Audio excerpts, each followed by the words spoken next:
possible, but I'll get on with it because I've also been told I've only got half an hour. So, as I normally lecture for 2 hours, this is going to be a bit short. Right, so what I'd like to talk about tonight is one of my projects was the search for King Richard III's Lost Chapel at Towton. And some of you might have seen the programme we did for Medieval Dead a few years ago, one of the new series when it came out too long ago now. Anyway, so the aim of the talk is to summarise the work associated with the Lost Towton Chapel in order to aid a clearer understanding of the history of the former structure. I put all this text down, so in case you couldn't hear me, but of course you don't need to now. So, initially there's going to be quite a bit of text, and then I'll run into more of the visual archaeological work. So, I'm sure some of you know where the Battle of Towton took place, just outside the village of Towton, outside of York. The battle was fought during the Wars of the Roses on the 29th of March 1461. Two sides were Edward IV, the Yorkist up-and-coming king, who was claiming the throne over Henry VIII, who was about to be deposed. He was a Lancastrian.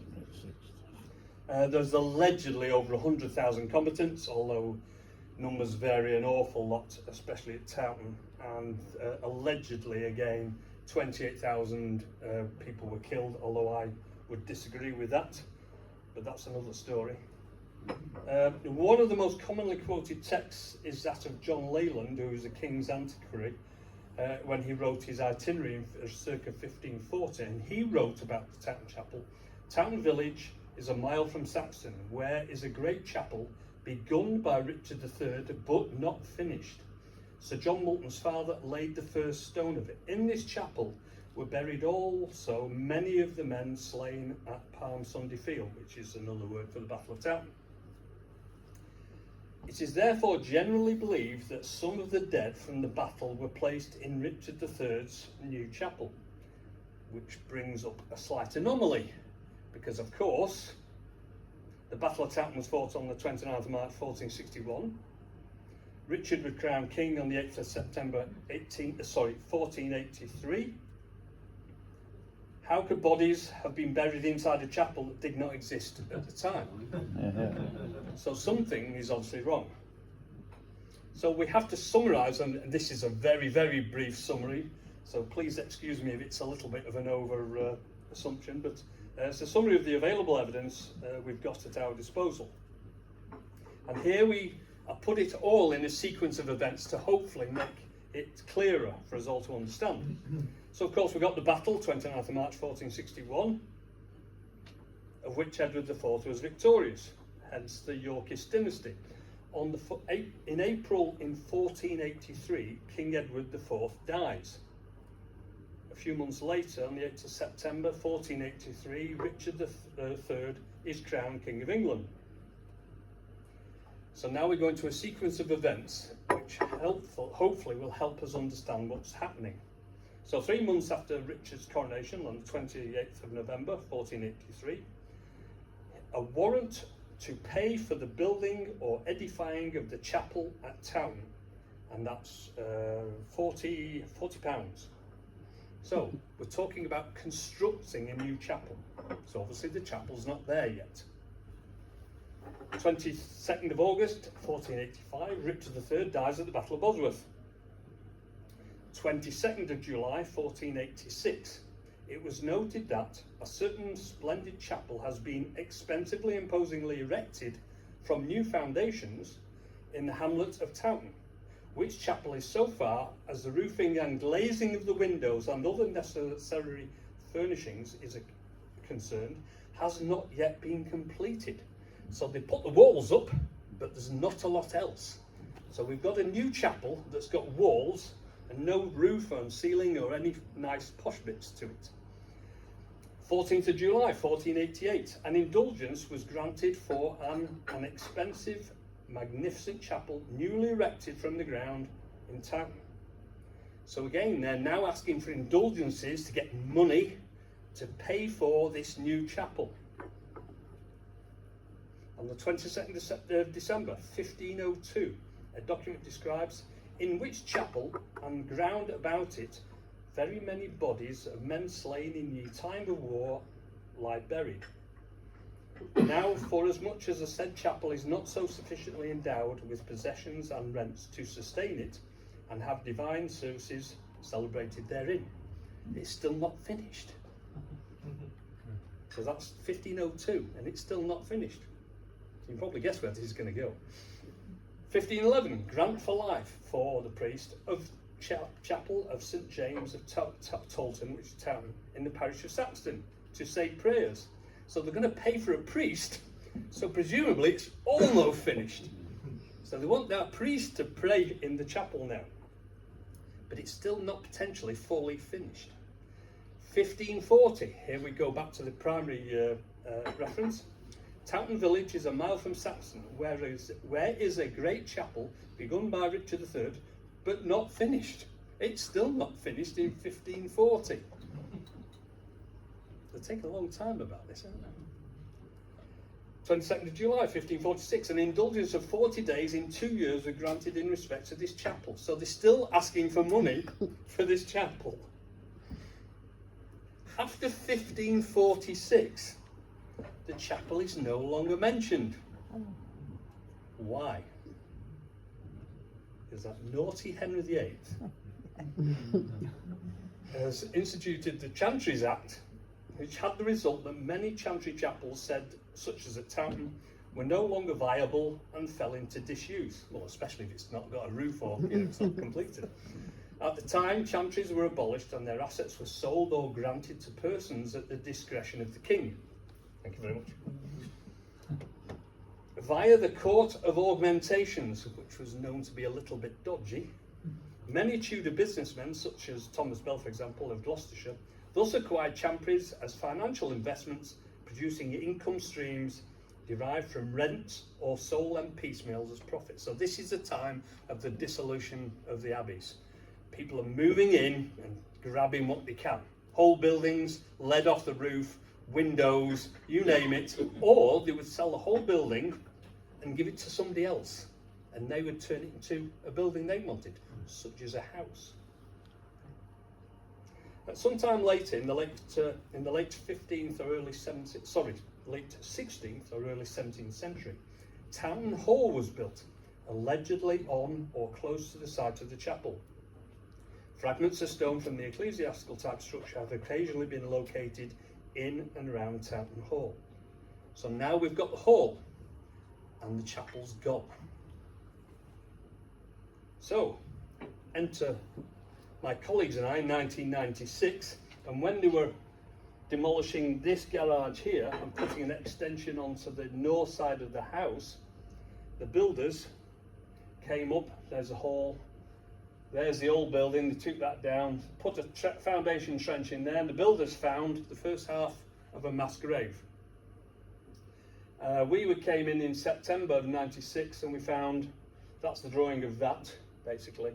And it's a record of minimum number of people was, I think it's 38. And obviously we had no reference to the first half of the grave, which was reburied in Saxon churchyard. And as you may have seen on various books and programmes, some of the head wounds, the head trauma on these individuals is pretty grotesque. So you've got sword wounds, poleaxe wounds. This face number 16, he'd actually fought before, had a horrendous wound to his chin, which completely healed up before he died at Towton. So these people have been obviously through the wars, literally. And then a couple of years later, in 1998, Mrs. Verity, who owned the hall, was about to put a path across the front of her lawn. So she said, I suppose you want to come and dig a hole in my garden? And I said, not wanting to miss any opportunity to go and dig it round Towton Hall, I said, of course. So we took the turf off and then just burrowed down like some animals, as we do as archaeologists, and came across, that's the plan of it, we found one human tooth. We were expecting to find some burials, because they're so close to the other burials, but we only found one human tooth. We found one medieval silver penny very close to this wall. There's a drawing, and there's a photograph of it. What was the wall from? We've no idea. We've not had a chance to go back. In 1999, we did this is Chapel Hill, round the back of Towton Hall. That's where the mass grave was found. That's where they've just done excavated across the front lawn. So we put trial trenches and geophysical survey across the whole of Chapel Hill. Not a thing. No sign whatsoever of any structure or burials. The further you went away from Towton Hall, the more you entered into the medieval field systems, with no evidence of anything else ever existing there, which is a bit perturbing. So the conclusion, there's no evidence of a chapel outside the enclosure on Chapel Hill, and a radar survey within the back garden there and across the front suggests no structure ever existed there. So where's the chapel? So in 2002, obviously we didn't let poor Mrs. Verity off the hook at any opportunity, so we asked, is it okay? This is where the mass grave was found in 1996, there. So we said, oh, is it any chance that we come and dig your flower bed up there, please? So next thing you know, flower bed is dug up, and we got down to some distance, and right at the very bottom, right under the foundation of the hall, was a human bone. But fortunately for us, it was still attached to the skeleton. So underneath, this is the foundation of Towton Hall. So there was one individual who'd been buried underneath or before Towton Hall had been constructed. This is the only skeleton we've found at Towton Hall that's not got evidence of medieval trauma on, mainly because most of it is missing. It's underneath the hall. And if you want to, I've even put a video on YouTube about this excavation. So if you go and type my name on YouTube, you'll find a video of this excavation taking place. And there's the plan. So there's the corner of the hall, and there's the individual that we found in a single grave. And this is where the mass grave was found here. That's the cut of the mass grave. So as you can see, there is a big space between 1996 mass grave and an individual from 2002. There's quite a big hole there, or rather a space where there should be a hole. So of course, what do you want to do? We want to go and dig a hole in it. So we asked Mrs. Verity, and unfortunately there was a huge tree there, and we found the roots of it here. So we thought, well, we'll go and dig up the remains of the mass grave excavation, and of course there won't be anything there. But we knew that there were human remains on the edge of that excavation that we couldn't gain access to in 1996. So we thought, right, we'd go and clean that up, pull out the rest of the human remains and clean it all up. But one thing we didn't expect, so that's a 2003 excavation there, in between the two other excavations. So there's the excavation cut from 1996. There's the human remains we were expecting to find on the edge. But we didn't expect another chap with the top half of him under the hall again. So that's two individuals with the top half of the body underneath the hall. Fortunately, we managed to scrape a hole under that part of the foundation in the corner, and we found the base of the occipital bone there. No skull, just the base, and it had head trauma on it from medieval weapons. So this chap had been killed in the Battle of Towton. So we're getting all really worked up by this time, so we found bodies everywhere. So of course we go to Mrs. Verity and they say, well, of course we found burials here, we found burials there, and what about underneath your dining room? So fortunately for us, Mrs. Verity said, I never use that room, it really smells. I think we've got a problem underneath the floorboards with rats or something. I said, well, tell you what, if we get the Royal Armouries to fund us, can we dig your dining room up if we put it back in the condition that we found it, or better? And she said, feel free. So the next thing, we took the floorboards up and started excavating. We cleaned up the topsoil, which was underneath the floorboards, and we found this collection of stones here, and there's also one there, which is distinctly different to the rest of the stones underneath the room. So we excavated this part and this part, and we found 4 individuals. So I'll put these in order. So there's skeleton 110, and he had a head wound to the side of his head. So he's from the battle, without a doubt. And there he is. And that's how close he was to the underneath of the floorboards, and that's why his head's flat, because somebody's been walking on him for a long time. Poor chap. And then there's skeleton 111, which is this individual there. And there he is, in situ. We analysed his skull, and it was virtually intact, apart from a huge crack. Hold on a minute. There. And there was no other mark on it apart from a nick on the chin, exactly the same as Richard III's burial. I think it's to do with taking the helmet off post-mortem. The only way you can get a crack in a skull like that, a skull is an incredibly strong body. In order to get a crack like that without damaging the skull has to be protected. So it's almost certainly that this chap died with a helmet on, and that's a result of the trauma, from his head trauma. Can't prove it, but it's the only reasonable explanation at the time. And then the skeleton 112, there he is in the middle of the three of them there. And there he is. This skeleton, if you want to see him, he is currently on display in the Yorkshire Museum. And he had been stabbed with a blade right through the front of the mouth. And all the teeth were still in situ, so all the flesh still held all his teeth in. Pretty gruesome. But one of the classic moves of somebody wearing a helmet and a visor is to stab them in the face. There's no other marks on this chap's skull, so it looks like he might have been wearing a helmet as well.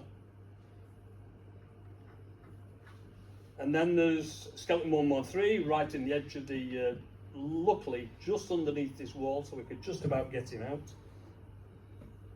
And he had a severe blow to the right side of his head. Big sword blow across there, another sword blow there, so 2 blows, and I think he'd also been stabbed in the other side of on the back of the head as well.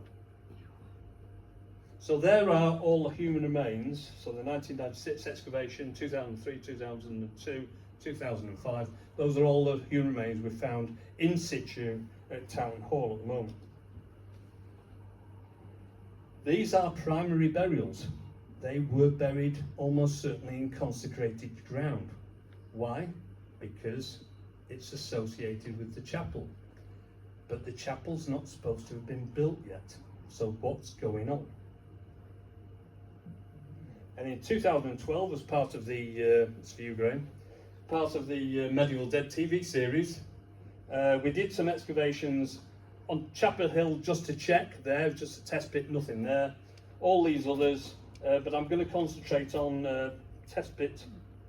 Hold on, that's the front lawn looking sideways, so that's the type of ground we're working on.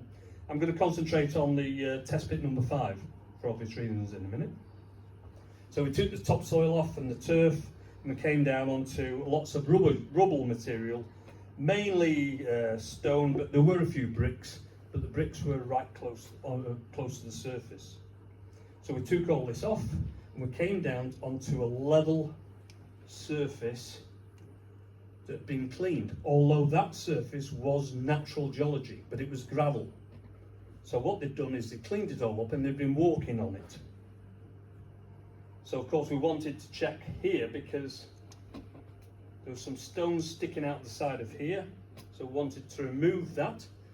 We took this, we extended the test trench, and we found these blocks of stone, which were worked. We took those stones away and we found some mortar and plaster, more building, evidence of a building. We took that away and we came down onto this level surface again. So you see there was a level surface that somebody had been walking on. Hang on, I think I've done this. Yeah. So that's a level surface that somebody had been walking on. And then you've got a build-up of basically topsoil. That's what we call a buried soil. This usually forms naturally, and it's nice and level and flat, and it's exactly what you find in most people's garden. So you've got a surface which no longer used and was allowed to build up with topsoil. And then, for some reason, on top of the topsoil, you get huge amounts of building rubble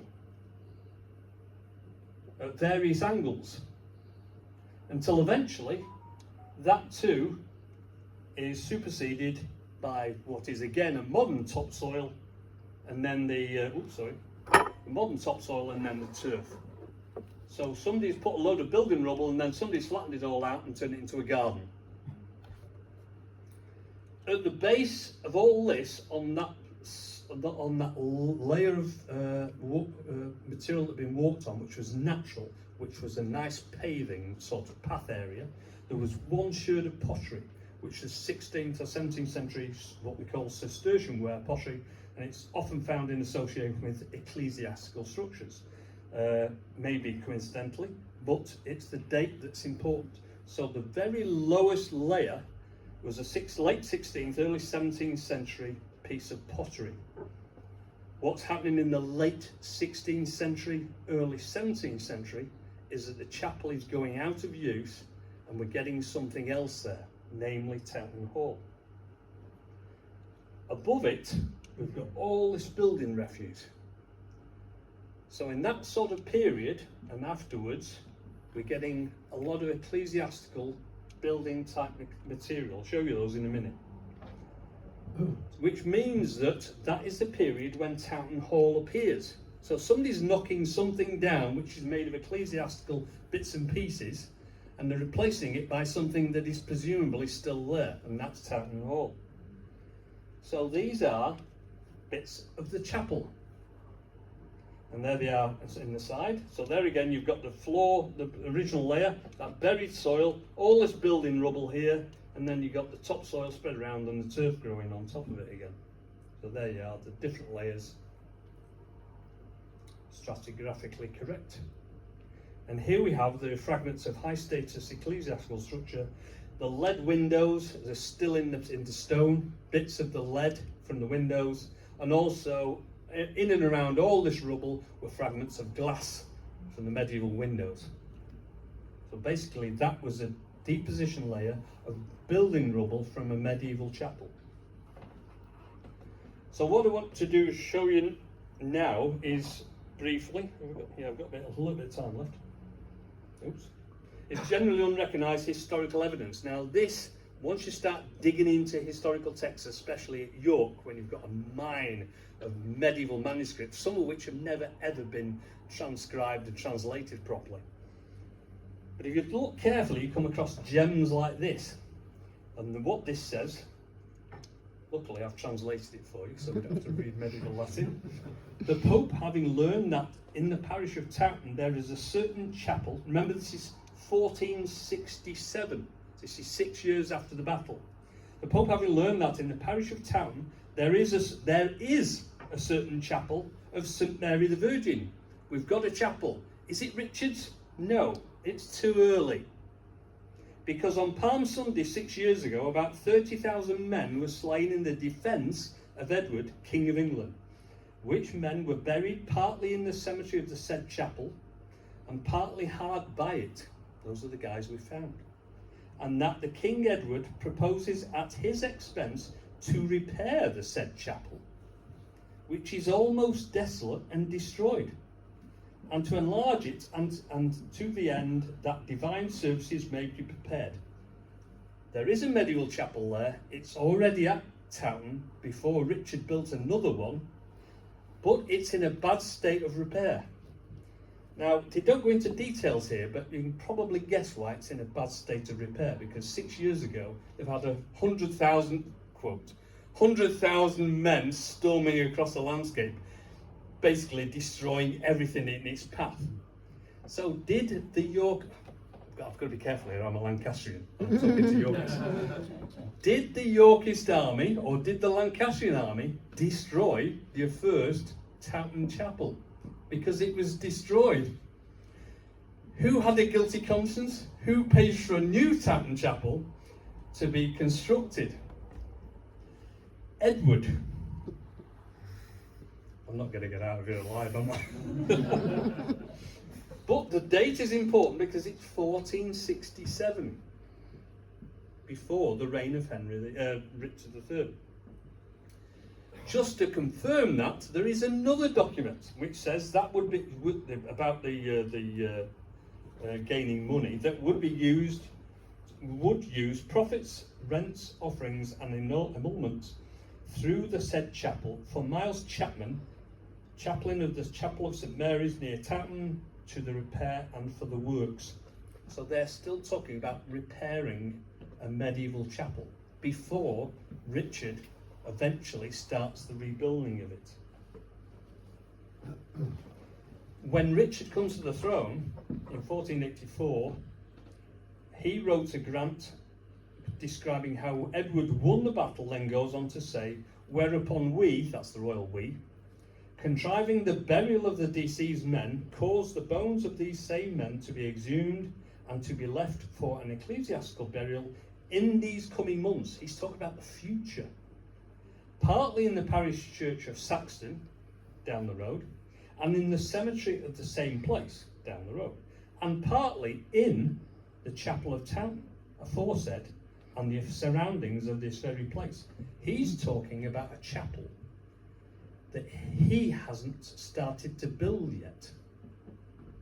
So basically they're talking about collecting money, rebuilding the chapel, repairing it, and also collecting all the dead from the battlefield, because they're not on consecrated ground, and putting them in Saxton churchyard and also in Towton churchyard. Why? Because there was a churchyard at Towton. Why were the people buried at Towton Hall? Because there was already a churchyard there. And we have now, and this is another story, I'm not going into this much too detailed, we have now found the location of these former exhumations that Richard was referring to in the grant, and these are the mass graves that we found in the centre of the battlefield. So, in conclusion, the Battle of Towton was literally Edward's crowning glory. It put the Yorkist dynasty on the throne, and therefore without the Battle of Towton there would have been no Richard III. He instigated the rebuilding and enlarging of a chapel at Towton, but did not live to see it completed. But neither did his brother Richard III. The Tudors did not wish to promote the Yorkist dynasty, and so the chapel was subsequently either partially or wholly demolished and Towton Hall built in its place, because it was sold off, because of the Chantries Act. How much of it is still, if any, survives within the fabric of Towton Hall? And that's what I'd like to do next. Although I'm not told this is very tradition. So presumably there is some evidence very, very close to Towton Hall, or may even still exist, partially because there's not a lot of building rubble from the old chapel, either of the old chapels somewhere. So somewhere there may be extant walls within Towton Hall, or the very least actually connected to the chapel in the immediate vicinity.